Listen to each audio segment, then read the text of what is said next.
Everyone, and welcome to our webinar. I'm Bam, Product Marketing Manager here at social.plus. And today we're going to be discussing our newest capabilities, events, and how that is the backbone of keeping your community alive and active.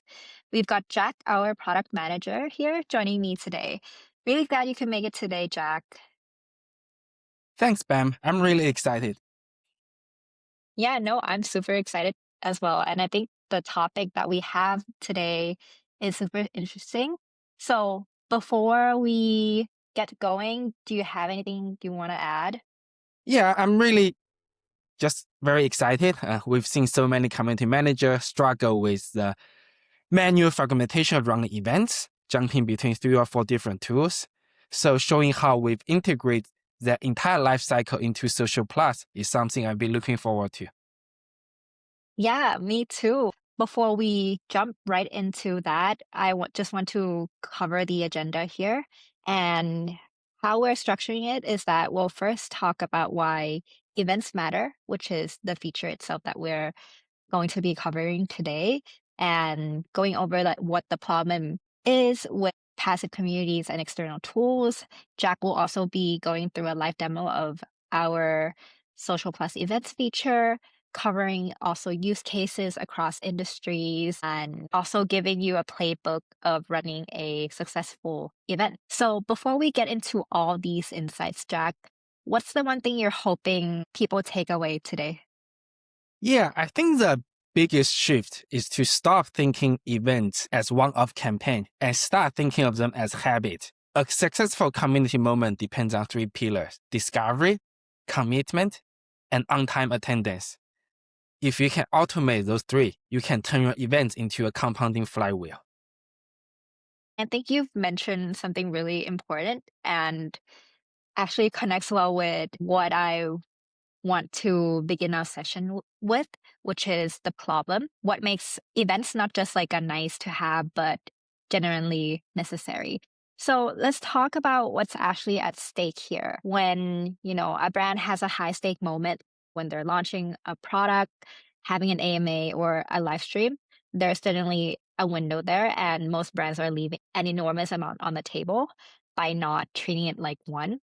And the data really shows it. So with traditional e-commerce, typically converts at around 2 to 3%, and that's the baseline that most companies are operating at. But when you add a live shopping event to the same moment, conversion jumps anywhere between 9 to 30%. And with that, it's not even just about immediate sales. 70% of consumers report being more loyal to brands that they've experienced live events and social interactions with. So you're not just converting a customer, you're keeping them as well. So the question isn't really whether live events work, because the data is pretty clear on that. But the question is more about, are you actually set up to actually execute when that window opens? Yeah. Yeah, exactly. You have a high stake moment, but success is fragile. If you don't have the tool to capture that high energy window, you are essentially letting that 30% conversion potential slip away the moment your stream ends. Yeah. And that 30% is quite huge if you really think about it from 2 to 3%. So with that, success of these high stake moments, like you've mentioned, really depends on 3 things, which are discovery, commitment, and on-time attendance. So I really feel like this is your territory here, Jack. What's your take on why these 3 specifically? Yeah, I think these are the filters. RSVP is the simplest intent signal we have. It also creates social proof through consent lists. Imagine when a member see 200 people are going, it builds momentum. Right. And I think what's interesting here is that most brands really think about only one of these, which is usually the discovery part. Like, how do we get people to hear about it? But you're saying it goes deeper than that. Yeah, I think much deeper. Without a way to drive commitment and automate reminders, intent does not reliably become attendance. Sometimes even the most committed member forgets start times because everyone's busy, right?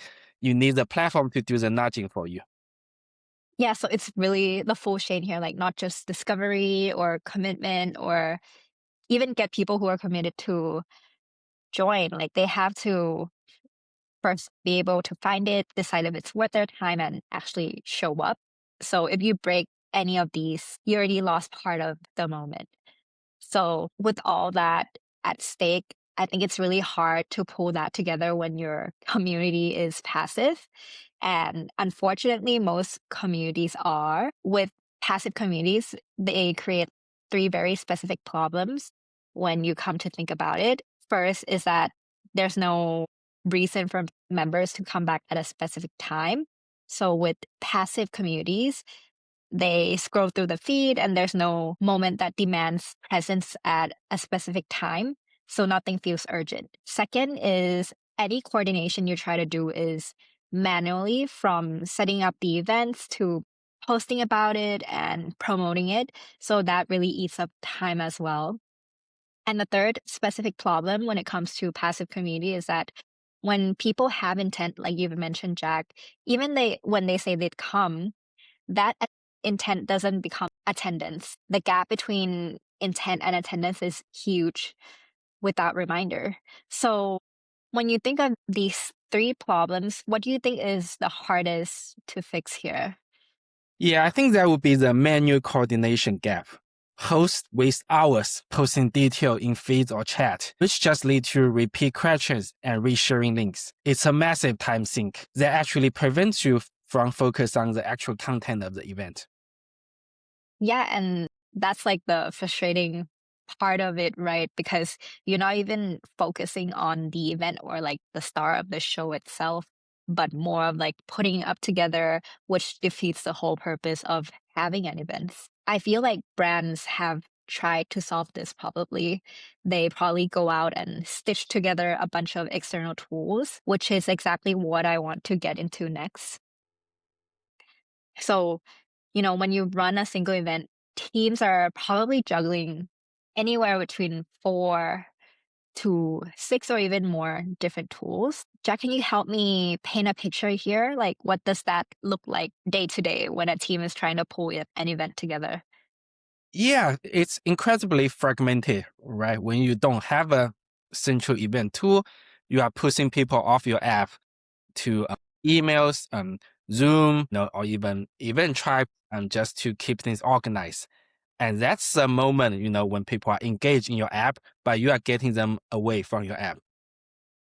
And having so many tools stitched together, like that's a pain itself. But I'm wondering what's the most painful part you hear from teams? Which part is it exactly? Like, is it the setup, the coordination, or trying to actually measure what happened Yeah, I after? think it's both the setup and the data silo.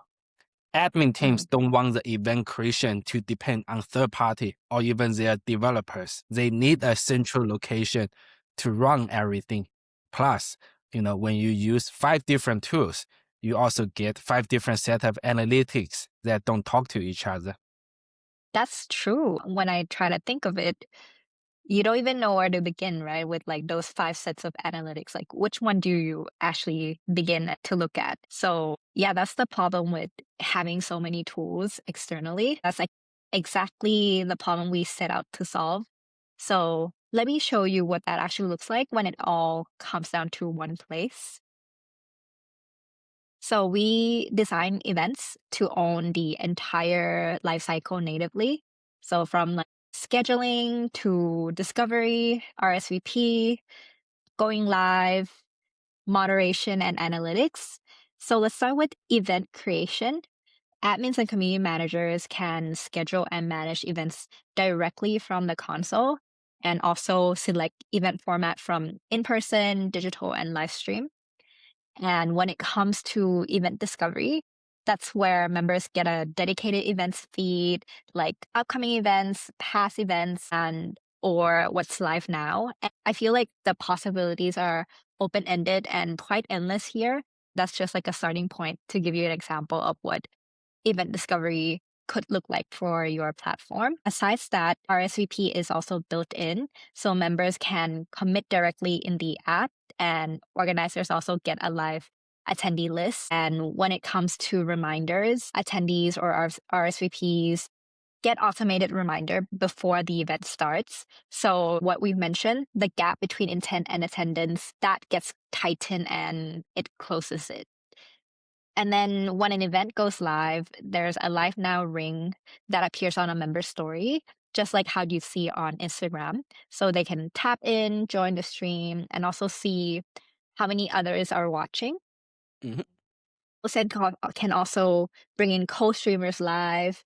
You can run multiple cameras simultaneously to give it a broadcast feel.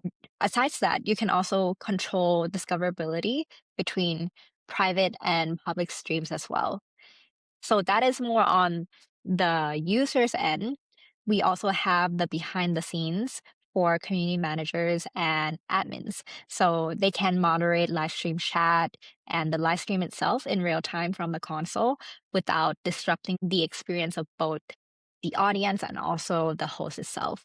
And of course, when it comes to every event, we also have instant analytics where you can get a sense of what drove people to show up, where engagement peaked, and what to do differently next time. So that's our events capability here.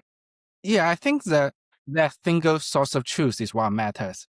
An event Mm. created either the app or the console will automatically surface in the right tab and feed. So it removes the need for hosts to make multiple manual promotional posts. The system handles the discovery and the reminders altogether. Yeah, and that's great, right, for both the hosts and the members because you don't have to worry about getting your events posts being drowned through like a very active feed, or members don't get confused on if they're missing any events that communities host. So yeah, that's our social plus events. And what's great about this is that it's not built for just one type of community. The same infrastructure serves very different industry in very different ways. So, Jack, let's walk through a few of the use cases and let's start with fitness and wellness. What does events look like in that world? Yeah, for sure. I think in fitness and wellness, it's often about real time broadcasts. You use a live stream format for a proper community workout feel where people can participate together in the moment. For sure. What about retail and e-commerce? I feel like it could be quite obvious here, but how does it look like there? Yeah, I think for retail, the RSVP account is your best friend. It helps you forecast interest before even launch and decide if you need to do a second promo push based on the signals you are seeing. I think that's really interesting. RSVP account. Do you mind elaborating on that a little bit here? Yeah, I think, besides the event itself, the RSVP can't give you a signal of, how many people are interested in, your product launch or even just the promotion video, right? So those early signal will help to adjust your strategy before the event even begin. Okay, so like it becomes really useful when you're trying to do a product launch as well. For sure. That's really interesting. And okay, last use cases or industry is the fan communities, sports, entertainments. And I feel like that's a different energy entirely compared to the first two industry. What's the use case there? Yeah, I think the fan community and sports, they often do in-person meetups or watch parties. So using in-person event type reduce the back and forth about locations and times because all those informations they pin in the event page. And there's probably a lot of attendees joining there. So having a dedicated in-person or online event would be great for watch parties, right? Yeah, exactly.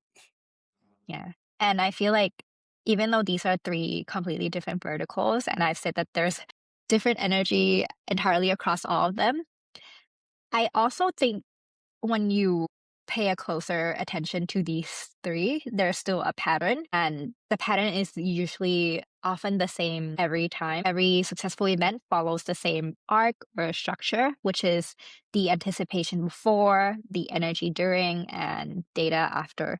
So when it comes to anticipation, that's everything before the event starts. Like you said, event page becomes a single source of truth where it's a it's one place where members go to know what's happening. RSVP creates social proof and commitment. For example, when someone sees that 200 people are going, that creates its own pull and excitement. And even with the automated reminder itself as well, they don't just inform, they also build that energy, which is like you're warming the audience up before the moment even begins.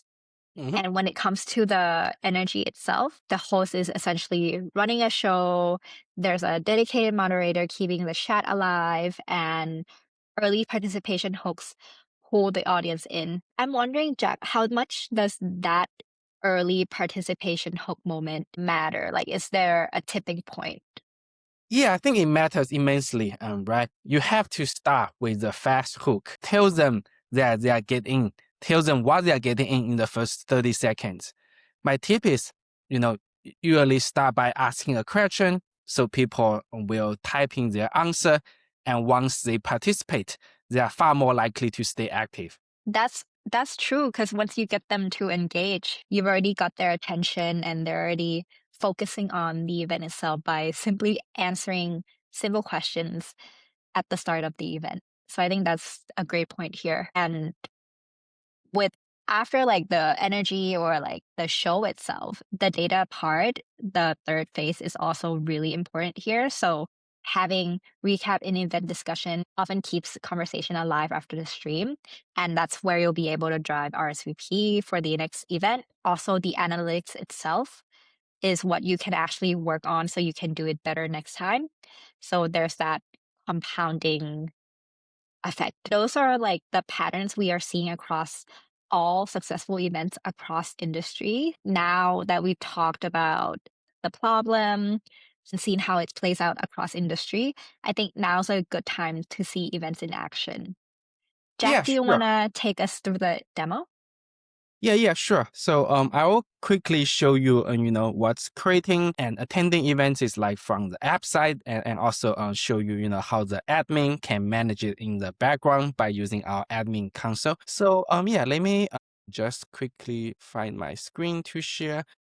This is like a bare bone of our like testing environment. It gets the idea of, how each feature works. So yeah, for events, you can now create events like just as you would creating like a post right from the homepage. And, it will ask you which community you want to create the events in.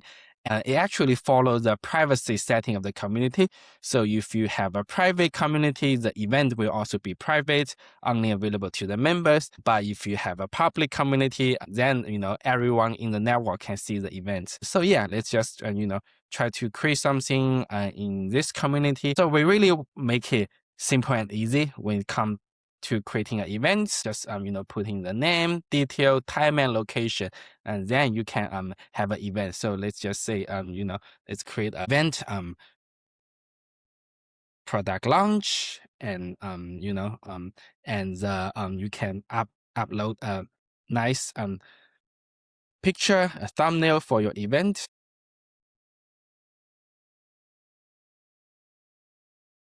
And our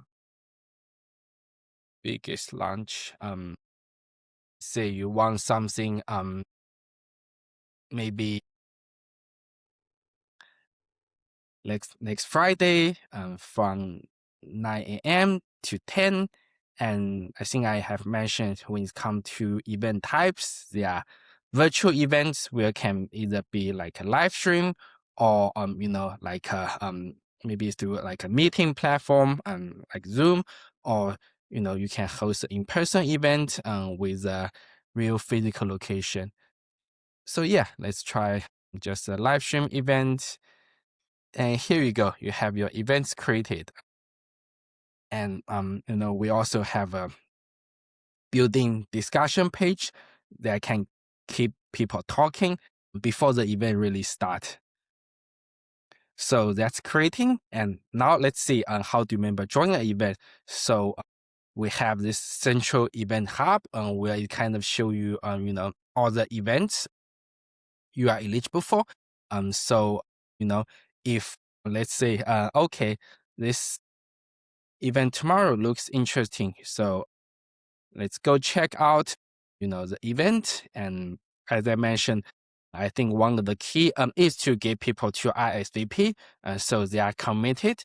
Then we do encourage people to RSVP and also add that to their calendar, because as I mentioned, when people get busy, they tend to forget about the time. So adding the calendar reminder is a great way to ensure a high attendance rate. So yeah, so I think that's a quick flow of how you create and attend events from the app. As I mentioned, I think I also want to quickly show you how admin can manage events from the admin console. This is for more power admin moderators who's dealing with lots of events. And so now you can see in the admin console, we have this event section where you can also create events from here. I think, we make it same as simple as, from the app. You just need the event name, details, and so on. So, yeah, I'm not going to repeat here, but I'm just going to see and show that, okay, this is a list of all the events that's upcoming, happening, or even the past events will all show up here. So yeah, you see this was a product launch event we created from the app, where you can see the details, if the event has a live stream, attendees, and so on.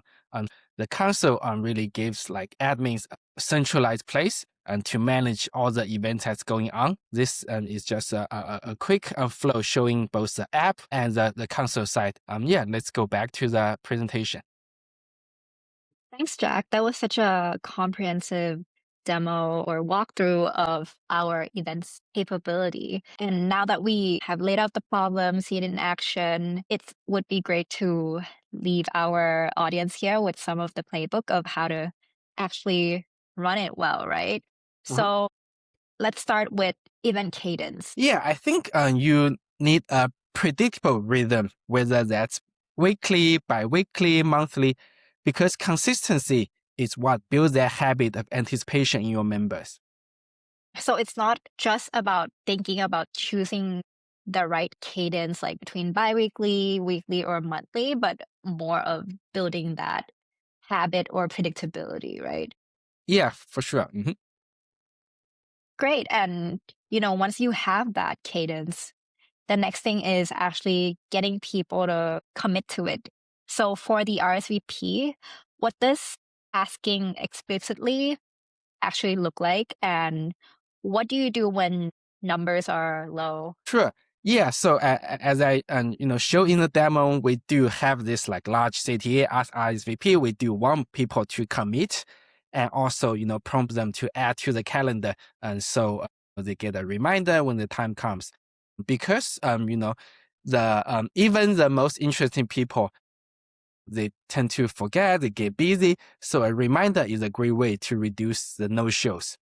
Also, from the RSVP count, you can kind of gauge, if the numbers are low, and try adjust. I tighten the promise of the event or re-announce it with a clear CTA. I think you've made really great points here because, like, first of all, with reminders, I think they're super necessary because even I myself, when I commit to events without the calendar aspect, sometimes you're just drowned with everything you're doing each Mhm. day, right? Yeah. And I think you also point out something really interesting about CTAs because maybe sometimes like it's not about the content itself, but having a tighter CTA so people have a clearer understanding of what they're committing to and driving that excitement. So I think that's a Mhm. really great point here. For sure. And yeah, and I think that's like more of the anticipation part or like setting up the before, right? Now, with the live moment itself, what do you think makes the biggest difference? Yeah, so definitely, run the live stream like a show. We actually recently introduced adding a co-host to your live stream because it's a great idea, and to Mm. have a dedicated moderator. That way, the host doesn't have to multitask between the content and also managing the chat. Having an event is just like having a show and doing the performance well. So multitasking might take away that energy and focus from the host itself. So great. And there's also one more thing I like to add. to that, which is the format by journey stage. The format should really match where your member is in their journey because different formats serve different purposes and different moments in a member's journey. So not every member needs the same type of event format. So for example, with newer members, they probably need a more structured introduction so that it could help them understand who this community or this event is about and for, and why are they joining it. And for active members, they probably want more access and direct conversation. So an AMA might be a perfect format for that. And when it comes to your power users, you probably should give them a seat at the table. They probably would want some co-creation workshops, something that they feel like they're contributing to, not just consuming it. So if you're running a one size fits all events, you're really leaving engagement on the table. And yeah, and then when it comes to after the event itself, reading your analytics is really important. I would say that the main number to track is RSVP to attendance conversion. So if that's dropping, something is probably off. Like maybe the topic isn't resonating, maybe the time doesn't work, maybe you've been doing the same format for too long and your people are quite fatigued. Another analytics or metric that you could look at is peak concurrent viewers. So that tells you the energy of the live moment itself and also the return attendance rate, where it tells you how many people came to the next one. So the data is probably the easiest thing you can do to help you plan forward your future events. And that's actually the bigger idea I want to leave you all with, because when you look at this diagram, so it builds anticipation, reminders drive turnout, the event creates energy, recap compounds value, and data improves the next event. What you're looking here is a flywheel. So each event feeds the next one. The longer you run consistent events, like Jack has mentioned on our playbook, the stronger the community's habit of showing up becomes, and each event becomes, it builds on the last one, and members who attend once are more likely to return, and members who return are more likely to bring others in. Events eventually become the mechanism that turns a platform into a community people belong to. It's like the compounding effect here. For anyone who's watching this who hasn't run an event yet or who's done a few but hasn't made it consistent, what would you say to them as a piece of advice here? Sure. Yeah, I say closing the loop is also quite important, right? So after the event, recap and answer any follow-up questions in the event discussion so the values stay discoverable. Also inviting people to RSVP for the next event while the energy from the current event is high. It's also a great way to keep it going. Exactly. And I think you've mentioned such a great point here, because an event doesn't stop after the event itself. You can build Mhm. that value and the compounding effect after by following up and building on to the next one. So, if you stop thinking of the event as a campaign and start thinking of them as a habit, closing up the full cycle, the full loop, that becomes something that your community does and it becomes a habit. That's everything we wanted to cover today. Thank you so much, Jack, for your time and your insights today. And everyone, including me, has led with a lot of great insights. Yeah, thank you so much. Yeah, thanks for having me. And thank you everyone for all your time. And if you have any questions on our events capability, feel free to reach out to any one of us on our team or visit our website for more information. And looking forward to having our next session. Thank you. Thank you.